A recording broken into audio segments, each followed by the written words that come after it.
Greetings, team owners. Welcome to the Week 4 updates of the League version 2010. I'm your Commissioner, Steve Lorenzi.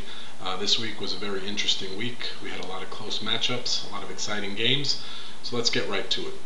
First matchup was Boeing 747 versus Team Chucksters, Battle of Brothers, and Boeing 747 won this matchup at a score of 110 to 73. This score earned George his first award of the year in the positive. That's Owner of the Week for scoring the highest point total in the league this week. He also won the Blowout of the Week award as he beat his brother by a 37-point margin. Congratulations, George. He also earned his very first victory. Congratulations on that as well. He did it in unorthodox fashion as he left 2 active roster slots empty. He had started Des Bryant, who was on a bye week, and he didn't put a kicker into his slot, both of which on his roster were active. Neither of them were on byes. So congratulations, you won decidedly so. Even though it could have been pretty messy with the 2 inactive roster slots. His team was led by Terrell Owens. He had 10 receptions for 222 yards and a touchdown, earning him 30 fantasy points. Again, very lucky, but still a very good win. Congratulations on your first win. Finally put some fuel in that tank, and that flightless bird took flight. Let's see how long this flight lasts, though.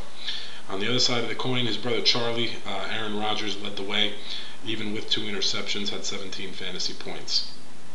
This leaves George tied for 5th in the run and gun division, and Charlie 2-2 now, tied for 2nd in the run and gun division. Next matchup was the Samurai Pizza Cats versus myself and the Monkey Knife Fighters. Chanika pulled off a win, 94 to 91. This was a close game. It came right down to the wire on that Sunday night game with the Bears versus the New York Giants. Her team was led by LaDainian Tomlinson. He had 133 yards, 2 touchdowns, and 28 fantasy points. Chris Johnson this time around was held in check. 53 rush yards, 11 reception yards, 1 fumble, and only 4 fantasy points. Lewis Murphy, one of her wide receivers, had a goose egg, but she was still able to win this matchup. Good win. This also earned her a share of the Close Call of the Week award, as she beat me by the slimmest of margins, 3 points. Chanika moves to 3-1, tied for 1st in her division. That moves me to 1-3, tied for 4th in my division. I'm also on a 3-game losing streak, but I'm quick to turn that around this week versus Phil. Arian Foster on my end scored 33 points. MJD had 24 points, but Jay Cutler was sacked 9 times in the first half, which is an NFL record. Nice job, Big Blue. Concussion knocked him out. He had -7 points, and had I started in Orton, I would have had 21 points, and the outcome would have been different. But hindsight being what it is, good win, Chanika. Congratulations on the award as well. Next matchup was the Mount Vernon Chunky Bulldogs facing the 2-time defending champion African Savage Sphinx. And Mark beat Wagner at a score 93 to 82. This moves Mark to 2-2. He's on a 2-game win streak, tied for 2nd in the run and gun. And that leaves Wagner at 2-2 with a 2-game losing streak, tied for 2nd also in the run and gun. Mark's team was led by Rashard Mendenhall with 19 points. Ahmad Bradshaw, 18 points. He ran angry. I like to see that. Good job, Ahmad Bradshaw. Good job, Mark. Mark benched Javid Best, who he was flip-flopping. He had him in the starting lineup. He had him on the bench. And it seemed like when he was on the bench, he was doing well. And when he was in the starting position, he was doing badly or poorly. But this time around, it was a nice call benching him, as he only scored 6 fantasy points. Also benched, which is probably even a nicer call, was Brent Selleck over Zach Miller. Donald Driver on Wagner's end scored 14 points, leading the way, and Matt Forte had a bad game, scoring only 2 points, and probably, had he gotten a little more production out of that spot, the game would have been a little closer, and maybe Wagner might have pulled this one off. But I know we're all happy to see the defending champion starting a losing streak. God knows we can't use a 3-peat. Congratulations, Mark. Moving on. We have the Queens Gravediggers facing off against the New Rock Mafia Busters, and Will's team beat Ken's team at a score of 78 to 75. This earned Will the other half of the Close Call of the Week share for beating Ken by the slimmest of margins, 3 points. Will now moves to 4-0, 1st in the run and gun division. And 2nd time he's won the Close Call of the Week award this season, by the way. He took it in the Week 1. So congratulations, Will, on a good win and 2nd go-round on this Close Call award. Will's team was headed by Peyton Manning with 21 points, and lowest scoring player on his roster this week was Lawrence Maroney with -1. Jason Witten was on a bye, but it proved not to be a problem as he started Dustin Keller and he got 14 points out of him. On Ken's end, he moves to 1-3 with a 3-game losing streak. I know how that feels. Tied for 5th in the run and gun division. His team was led by Ricky Williams with 15 points, and on the other end, Beanie Wells only scored 1 point. 2 players, it should be noted, on Kenny's entire bench scored points, only 2. Those players were Tony Scheffler and Lawrence Tynes. That's got to hurt.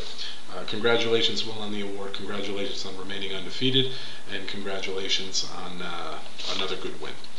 Moving on, we have the greatest show on paper, Sam Horton's team facing off against the Bubble Burner. Sam pulled off a win here, 68-61.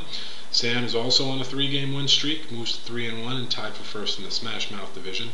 His team was led by Peyton Hillis this week, scoring 17 fantasy points, and Randy Moss got him a goose egg, and now he's traded to the Minnesota Vikings, and he'll be having Brett Favre throwing the ball a lot more often, and hopefully goose eggs will be a thing of the past for Randy Moss. Michael Vick hurt this week. It shouldn't be a problem because Big Ben comes back this week, so it'll soften the blow. Congratulations, Sam, on another good win. Cliff now is 1-3, tied for 4th in the Smash Mouth, and his team was led by the Patriots defense. They scored a whopping 27 points, and that happened by way of 1 touchdown, 4 interceptions, 2 sacks, 2 blocked kicks. They went crazy this week. They had a really good game. First time we've had a team led by a defense.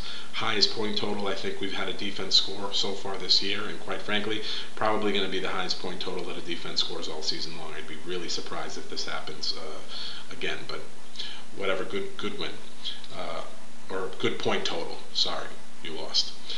Owen Daniels, 0 points. Steve Smith and Jeremy Macklin, 2 points. Ray Rice and Fred Jackson, 4 points. You get this lack of production, and it's going to hurt. And it hurt you this week. You only lost by 7 points. Good win, Sam. Way to go. Moving on, we have the El Barrio Latin Ballers facing off against the TC Exiled Sentry. And this was a terrible, terrible game.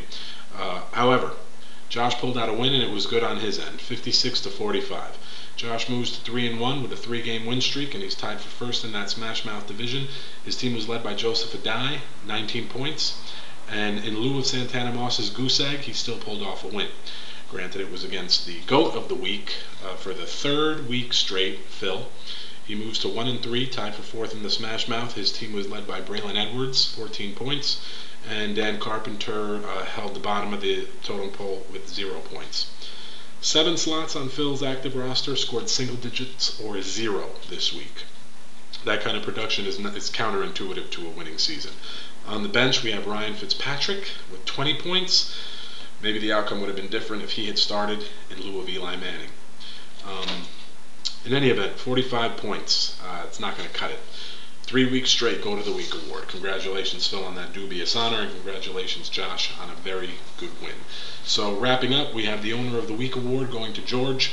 The Blowout of the Week award also going to George. The Close Call of the Week awards are shared by Chanika and Will, and the GOAT of the Week award goes to Phil for the 3rd week in a row. You want to make a habit of this, by all means. I face you this week, and it'd be nice to get a win. The easier, the better. Wes Welker, I know, is on a bye this week, so that should make it a little easier. I saw you picked up Ryan Terrain. I don't think it's going to make a difference. So good luck to everybody in Week 5.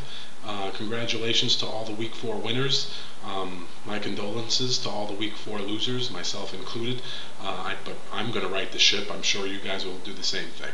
So, again, good luck in Week 5 and keep that shit talking going. I was very amused by the banter going back and forth between Will and George, and Charlie didn't speak up too much, and who knows why. Maybe it's because he's facing up against his brother this week, the defending champ. But in any event, good luck. Go Big Blue.